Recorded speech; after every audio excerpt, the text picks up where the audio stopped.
traveling away from the prophets that God says shall not profit this people at all.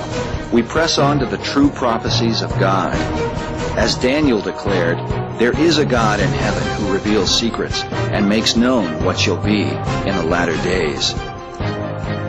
Nearly 2,000 years ago, the Apostle John received a vision of the end of the world. Jesus said to him, "Write the things which thou hast seen, and the things which are, and the things which shall be hereafter."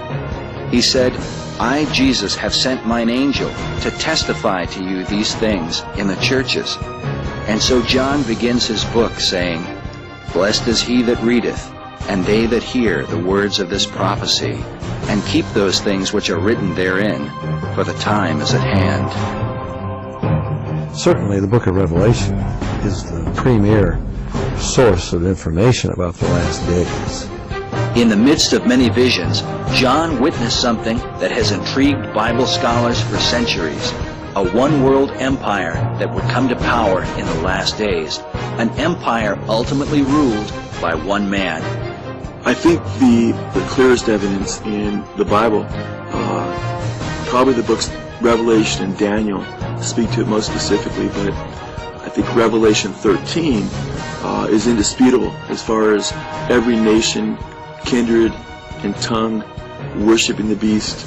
Nobody being able to buy or sell. He causes all, the small and the great, the rich and the poor, the free and the bond. John describes a mysterious figure called the Beast, a man who will be the one-world ruler. We find in the book of Daniel that his empire will rule the world. And we also find that in the book of Revelation, that every nation, kindred, and tongue is subject to him, and nobody can buy or sell without his mark. And power was given him over all kindreds and tongues and nations. This beast is supported by a second beast known as the false prophet, who compels all the world to worship the beast. And he causes all, both small and great, rich and poor, free and enslaved, to receive a mark in their right hand or in their foreheads, and that no man might buy or sell except he that had the mark or the name of the beast or the number of his name. Here is wisdom.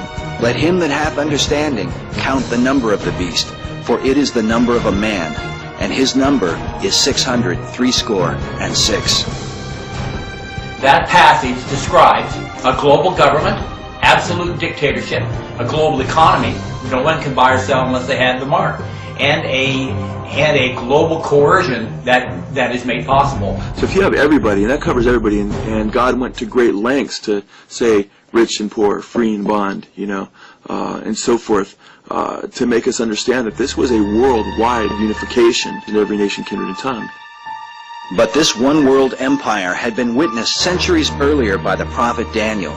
Nebuchadnezzar, the king of ancient Babylon, was given a dream of a great image. God sent Daniel to interpret the dream and revealed that the figure represented 4 world empires that would come to power. Daniel is a remarkable book, and it has a lot to say about the last days. Truthfully, I find much of what Daniel says very difficult, not in the category of Nostradamus, as it's saying something very definite, but I find it difficult to understand exactly what it's saying. Now, much of what it says is very clear, even in its symbology. For example, the image that Nebuchadnezzar saw. When Daniel interpreted the dream, he said, "You, O king, saw, and behold, a great image. This image's head was of fine gold, his breast and his arms of silver, his belly and his thighs of brass, his legs of iron, his feet part of iron and part of clay. You saw till a stone was cut without hands, which smote the image upon his feet that were of iron and clay, and broke them to pieces. Then was the iron, the clay, the brass, the silver, and the gold broken to pieces together, and became like the chaff. And the wind carried them away, that no place was found for them. And the stone that smote the image became a great mountain, and filled the whole earth." Daniel went on to explain the vision, saying, "This is the dream, and we will tell the interpretation thereof." He revealed that the first kingdom was Babylon itself, under Nebuchadnezzar. He said, "You, O king, are a king of kings. You are this head of gold." Daniel went on to describe the future empire, saying, "And after you shall arise another kingdom inferior to you, and another third kingdom of bronze, which shall rule over all the earth. And the fourth kingdom shall be strong as iron, forasmuch as iron breaks in pieces and subdues all things. So it is that this fourth empire is to subdue all the earth." But Daniel continued, saying, "And as the toes of the feet were part of iron and part of clay, so the kingdom shall be partly strong and partly broken. And in the days of these kings shall the God of heaven set up a kingdom which shall never be destroyed. And the kingdom shall break in pieces and consume all these kingdoms, and it shall stand forever. The great God has made known to the king what shall come to pass hereafter, and the dream is certain, and the interpretation of it sure." In time, Nebuchadnezzar was lifted up in pride, and God humbled him by giving him the heart of a beast and driving him from his kingdom. When 7 years had passed, Nebuchadnezzar learned his lesson and was restored. After him came his son, Belshazzar, who held a great feast. In his folly, King Belshazzar brought out the sacred vessels of the God of Israel and drank wine from them while praising other gods. The Bible says that in the same hour came forth fingers of a man's hand and wrote upon the wall of the king's palace. The king was terrified and called for his astrologers and wise men to read the strange writing, but none could do so. So the queen suggested he send for the prophet Daniel. When Daniel arrived, he said, "O thou king, the Most High God gave Nebuchadnezzar your father a kingdom and majesty and glory and honor. But when his heart was lifted up and his mind hardened in pride, he was deposed from his kingly throne, and they took his glory from him. And you, his son, O Belshazzar, have not humbled your heart, though you knew all this, but have lifted up yourself against the Lord of heaven. And they have brought the vessels of his house before you, have drunk wine from them, and you have praised the gods of silver and gold. And the God in whose hand your breath is, you have not glorified." Then Daniel said, "This is the interpretation of the thing. God has numbered your kingdom and finished it. You are weighed in the balances and found wanting. Your kingdom is divided and given to the Medes and the Persians." That night Belshazzar was slain, and so it was that the second kingdom, represented by the chest and 2 arms of silver, was the Medo-Persian Empire under Cyrus the Great, who conquered Babylon in 539 BC. God had even named Cyrus about 2 centuries before his birth in the book of Isaiah.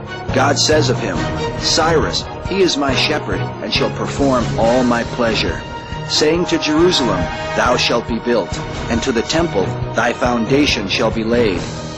In fulfillment of God's prophecy, Cyrus was responsible for the return of the Jews to Jerusalem and for the rebuilding of the temple.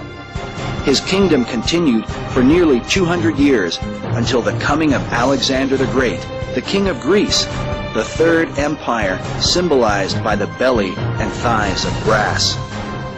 Alexander defeated the kings of Media and Persia, an event specifically prophesied by Daniel, who was given a vision of a he-goat and a ram with 2 horns. The prophecy says that the goat smote the ram and broke his 2 horns, and then tells us specifically, "The ram which you saw, having 2 horns, these are the kings of Media and Persia, and the rough goat is the king of Greece." Alexander himself was prophesied by Daniel, called the Great Horn of the he-goat, telling us that this great horn is the first king of the Greek Empire. The scripture says, "The goat became very great, but at the height of his power the great horn was broken, and for it came up 4 notable horns toward the 4 winds of heaven." In fulfillment of God's prophecy, when the Greek Empire had conquered most of the civilized world, Alexander, the Great Horn, at the height of his power, was broken off and died suddenly of a fever at the young age of 33. The 4 notable horns that came up afterward were Alexander's 4 generals, who divided the kingdom amongst themselves.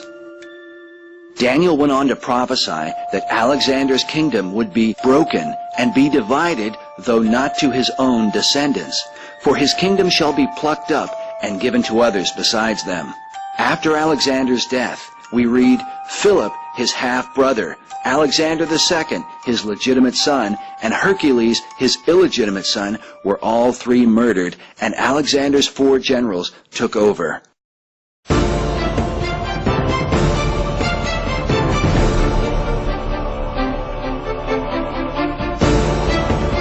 Daniel's prophecies are so specific, even foretelling the reign of Antiochus Epiphanes, who would ruthlessly persecute the Jews in the 2nd century BC, that critics have attempted to argue that Daniel must have been written after the events described.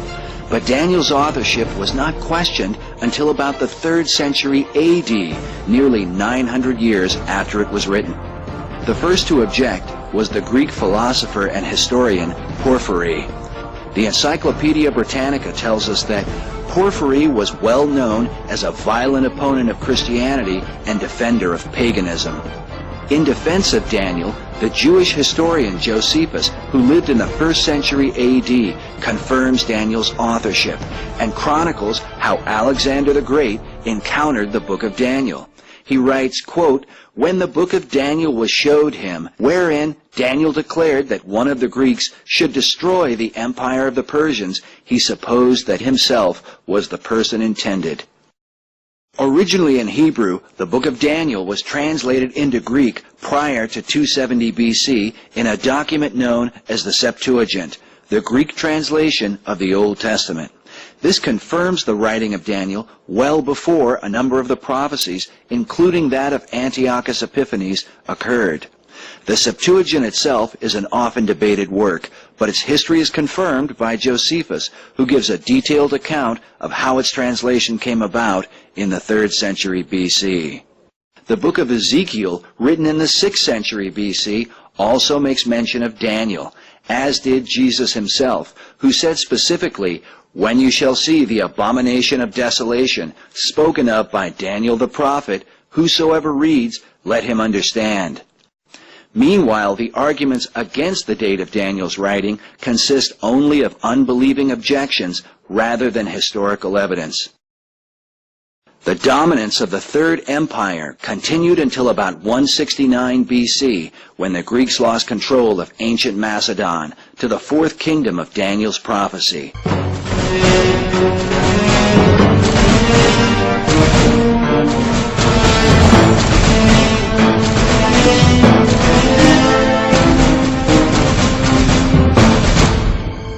The history of Rome's origin is cloaked in mystery. According to legend, the city was founded by the twins Romulus and Remus in 753 BC. The twins were the illegitimate sons of Mars, the god of war, who raped a Vestal virgin while she slept. When the twins were outcast, they were suckled by a she-wolf, an event commemorated in many Roman images. Another version of the story tells of a shepherd finding them and taking them to his wife, a former prostitute. Part of the mystery of these accounts comes from the use of the word luper, which in Latin means both she-wolf and prostitute, or harlot. In time, the twins would found the city of Rome, named after Romulus, who would murder his brother Remus in a quarrel and become Rome's first king. After a long reign, Romulus vanished into a thunderstorm and supposedly became a god. Later he reappeared and, descending from the sky, declared to those who listened that, quote, "It is the will of heaven that Rome be the capital of the world." Centuries later, when Rome went from being a republic to a world empire, it was said of her first emperor, Augustus, that he subjected the whole wide earth to the rule of the Roman people. The mightiest of the four, God's prophecy makes it clear that this 4th kingdom would be divided, a division symbolized by the feet, part of iron and part of clay. Yet some scholars find an earlier division in the 2 legs of iron. The Roman is depicted by the 2 legs of this image, and the Roman Empire was indeed split in 2, just as that image foretold. The eastern leg of the old Roman Empire, in other words, up till recently, a lot of the prophecy buffs have been looking at the old Roman Empire and looked at Europe and drew this nice little circle around Europe and said, well, it's going to come from one of these countries. Well, what most people forget is that Rome had an eastern leg, and that was the Byzantine Empire, Constantinople, until it fell, I think, 14-something or other to the Turks and became Istanbul. It was split in two in 1054 AD when the Pope in Rome excommunicated Michael Cerularius, the Patriarch of Constantinople, and it was split between Roman Catholicism in the West, Eastern Orthodoxy, Greek and Russian and so forth Orthodoxy in the East. So it was split religiously at that time. It had already been split in 330 AD when Constantine moved his headquarters to Constantinople.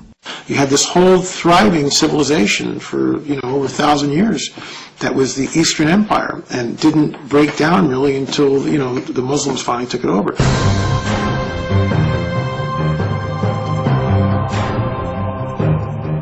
So important is the understanding of the four world empires that God showed Daniel another vision of these kingdoms, symbolized by four great beasts. The four beasts parallel the four dimensions of the statue in Nebuchadnezzar's dream. All four beasts are history. There have been four world empires: the Babylonian, the Medo-Persian, the Grecian, and the Roman. While most researchers agree that the first three beasts have come, it is this fourth beast that has yet to reach its complete fulfillment. Of the vision Daniel wrote, "Behold, a fourth beast, dreadful and terrible. It was diverse from all the beasts that were before it, and it had 10 horns. And there came up among them another little horn. In this horn were eyes like the eyes of a man, and a mouth speaking great things. I beheld, and the same horn made war with the saints, and prevailed against them, until the Ancient of Days came. Then the angel who stood by said, The fourth beast shall be the fourth kingdom on earth, and shall devour the whole earth. And the 10 horns out of this kingdom are 10 kings that shall arise, and another shall rise after them." The 10 kings are also represented by the 10 toes of the statue in Nebuchadnezzar's dream. Daniel prophesied that, "In the days of these kings shall the God of heaven set up a kingdom which shall never be destroyed." So we know that the millennial kingdom of Christ can only occur at a time when there are 10 kings ruling the world. This revived Roman Empire will come under 10 heads. Now, I never believed there were the 10 nations Western Europe, because the Roman Empire itself was much larger than Western Europe. It went all down through Syria, and Turkey and Syria and Lebanon and all across North Africa and so forth. So the world will be divided into 10 regions under 10 local heads, and already for computer reasons, for banking reasons, the world has been divided. The Club of Rome divided the world 25 years ago into 10 regions, and that's pretty much the way it's laid out today. In the days of those kings, the God of heaven will establish a kingdom. So if the rabbis had known that one prophecy, if the disciples of John the Baptist had known that one prophecy, it would have solved a lot of problems for them. Because John the Baptist sent 2 disciples, remember, from prison. He said to Jesus, "Art thou he that should come, or look we for another?" Hey, Lord, I ought to at least be prime minister. I introduced you to Israel. If you're going to take the throne of your father David, how come I'm about to get my head cut off? It doesn't make sense.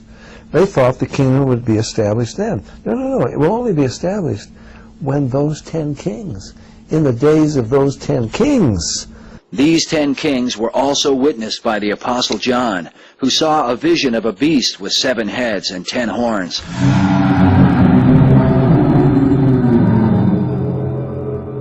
The angel said to him, "The 10 horns which you saw are 10 kings. These have one mind, and shall give their power and strength unto the beast."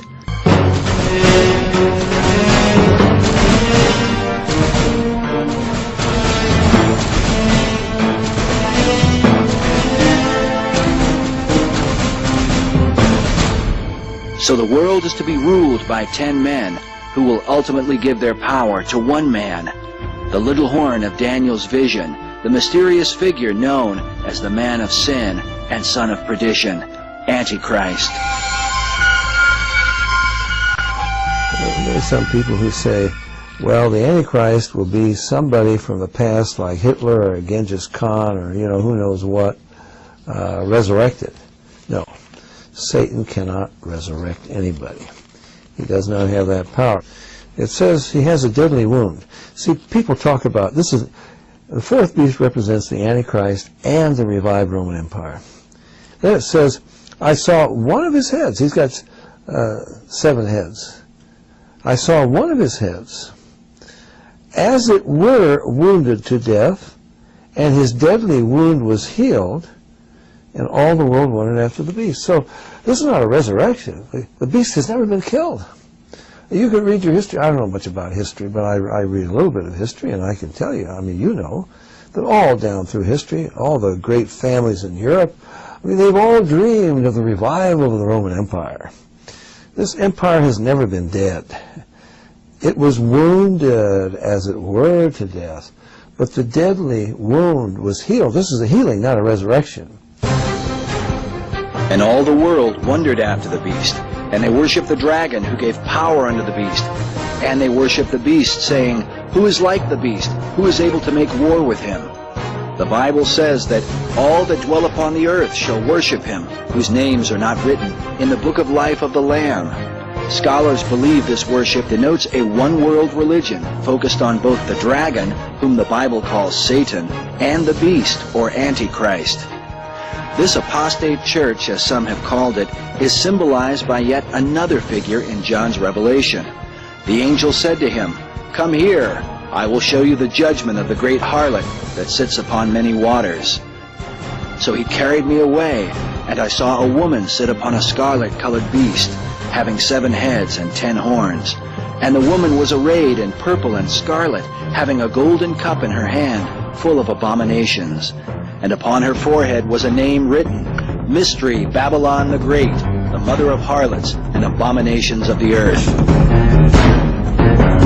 This is incredible. This is the 4th time this beast has been seen in the Bible. Never did it have a woman on his back before. We never hear an expression of surprise or astonishment from anybody, but now he says, when I saw her, I wondered with great admiration. He doesn't admire her, he's astonished. A woman rides the beast, and not like in a rodeo, the critter isn't trying to buck her off. She's apparently in control. A woman? On a beast? And this horrible world-devouring creature? And a woman is riding on it, apparently directing it. And I think the Bible makes it very clear who that woman is. Well, he gives us all the identifying characteristics. While the specific identity of the harlot is a matter of great debate, for now it can be said that most scholars agree she represents a world religious system and is called a harlot because of her unfaithfulness to God. It is believed this religious system somehow controls or manipulates the coming one-world government, symbolized by the fact that the woman rides the beast. There are signs the world is speedily coming to an end. These words are attributed to an Assyrian clay tablet dated 2800 BC. It seems that men have believed the end is near in almost every generation. Pope Innocent III pronounced the second coming of Christ in the year 1284 AD because this date was supposedly 666 years after the founding of Islam. There have been many such predictions that have often compelled men to extreme behavior. In 1669, a cult in Russia known as the Old Believers began setting themselves on fire to protect themselves from Antichrist. It is reported that by 1690, 20,000 people had perished as a result. In the 19th century, a second Adventist named William Miller convinced thousands that the world would end in 1843. But when that date came and went, Miller recalculated and claimed the date was really October 22nd of the following year. Charles Taze Russell, the claimed founder of the Jehovah's Witnesses, was convinced by Nelson Barber that Jesus Christ had returned in 1874, but that his return had been invisible. Russell went on to promote this teaching, saying, quote, "The millennium began in 1874 with the return of Christ." Russell would later revise his view, and since then the Jehovah's Witnesses have predicted the world would end in 1914, 1918, 1925, 1941, and 1975. But as contrary as they seem, even these things are the fulfillment of God's prophecies. Jesus said, "Take heed that no man deceive you, for many shall come in my name, and shall deceive many. False prophets shall rise," he said. "Behold, I have told you before." The Lord said that of that day and hour knows no man. Some have taken this to mean that Christians need not pay attention to Bible prophecy. But Jesus also said, "Watch therefore, because you do not know what hour your Lord will come. And what I say unto you, I say unto all, watch." Considering these things, what is it about this time on earth that sets it apart from all those centuries that have come before us? Any time prior to the 20th century, the 666 and any other date that has actually been predicted would have been an impossibility as far as what the biblical parameters were in the model that Jesus set forth to show forth the end of the world in Armageddon.